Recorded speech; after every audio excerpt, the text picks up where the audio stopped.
Wait lang, may nagawa ba ako? Kasi palagi na lang kasal-kasalan yung nilalaro natin. Siyempre Gwen, yung mga katulad mo, minamahal at pinapakasalan. Tignan mo, ang ganda mo kayang bride. Sabagay, may point ka. Kung gusto mo, dun na lang tayo sa may part na you may kiss the bride. Ew! Ayoko na nga! Sandali lang, Gwen. Okay, sige, aminin ko na. Patawarin mo na ako. Uy, saan ka pumunta? Balik ka dito. Gwen, sandali lang. O sige, aminin ko na. Ako na may kasalanan. Patawarin mo na ako. Ngayon na nga lang tayo makakapaglaro dito, tapos ganyan ka pa. Uuwi na ako. Bahala ka na sa buhay mo. Oh my God, Tonton. Anong ibig sabihin nito? Gwendolyn San Miguel, will you marry me?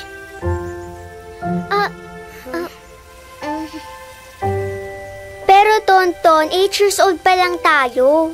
Hindi pa tayo pwedeng magpakasal. Kailan pa pwede? Kapag 9 na tayo?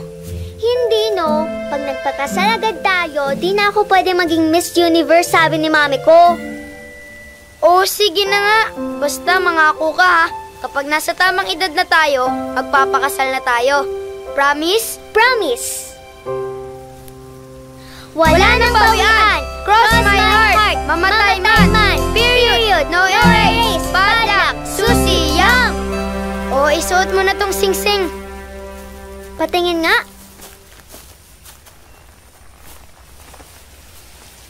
Parang totoo to ah. Baka kung saan mo to nakuha ah. Uy, hindi ah. Bigay sa akin yan ng lola ko bago siya mamatay. Ang sabi niya sa akin, ibigay ko daw yan sa babaeng mahal ko at papakasalan ko. Wala na makakapaghiwalay sa amin kahit kamatayan. Sinong lola? Si Apo Osang? Yung lola mong mangkukulam? Uy, grabe ka naman ah. Chismis lang yun. O basta wala na magbabago sa atin ah. Kahit pagdating natin sa Maynila ah, wala pa rin magbabago sa atin. Sige na nga. Suot mo na to oh. Nung bata ako, akala ko ang buhay parang fairy tale na ang lahat hahantong sa happy ending.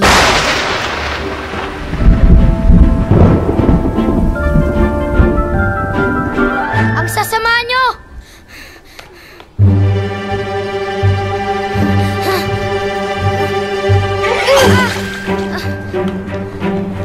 Ba't ba naman ikaw?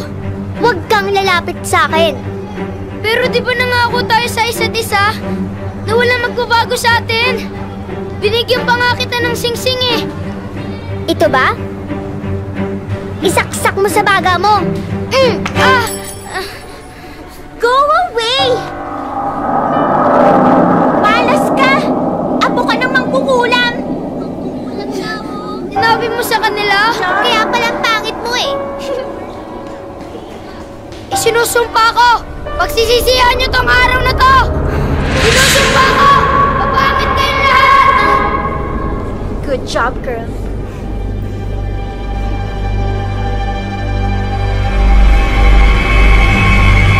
Akala ko, nagkatotoo ang sumpa ni Tonton. Gising! Mami? Grabe! Panaginip lang pala yun? Oo, ginigising nga kita kasi parang ayaw mo bumangon eh.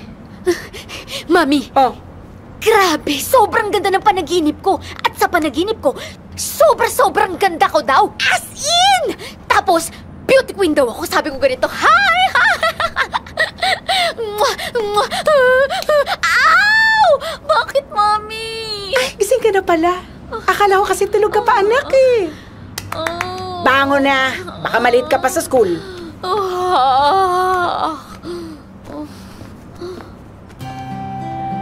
Ay, Pang beauty queen talaga yung anak ko nung bata pa siya.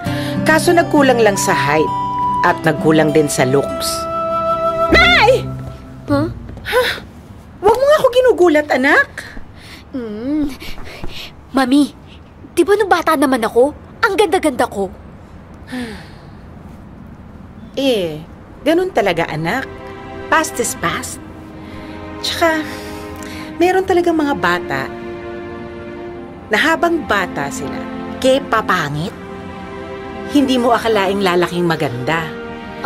Meron din namang mga bata na ang ganda-ganda nung bata sila, pero nung lumaki, naging katulad mo. Huh? Katulad kong ano, Mami? Katulad mo na maganda. Ayun. Ang grades. Maganda.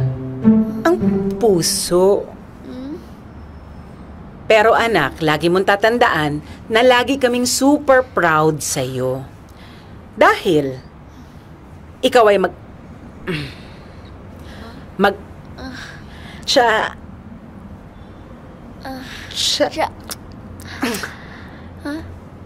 matalino. Mami naman eh. Bakit naman?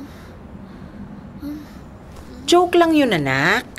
Joke lang, kau naman. Sige na, magbihis ka na. Love you! Love you. Love you. Love you too. Hindi ka na. Matalino ka naman eh.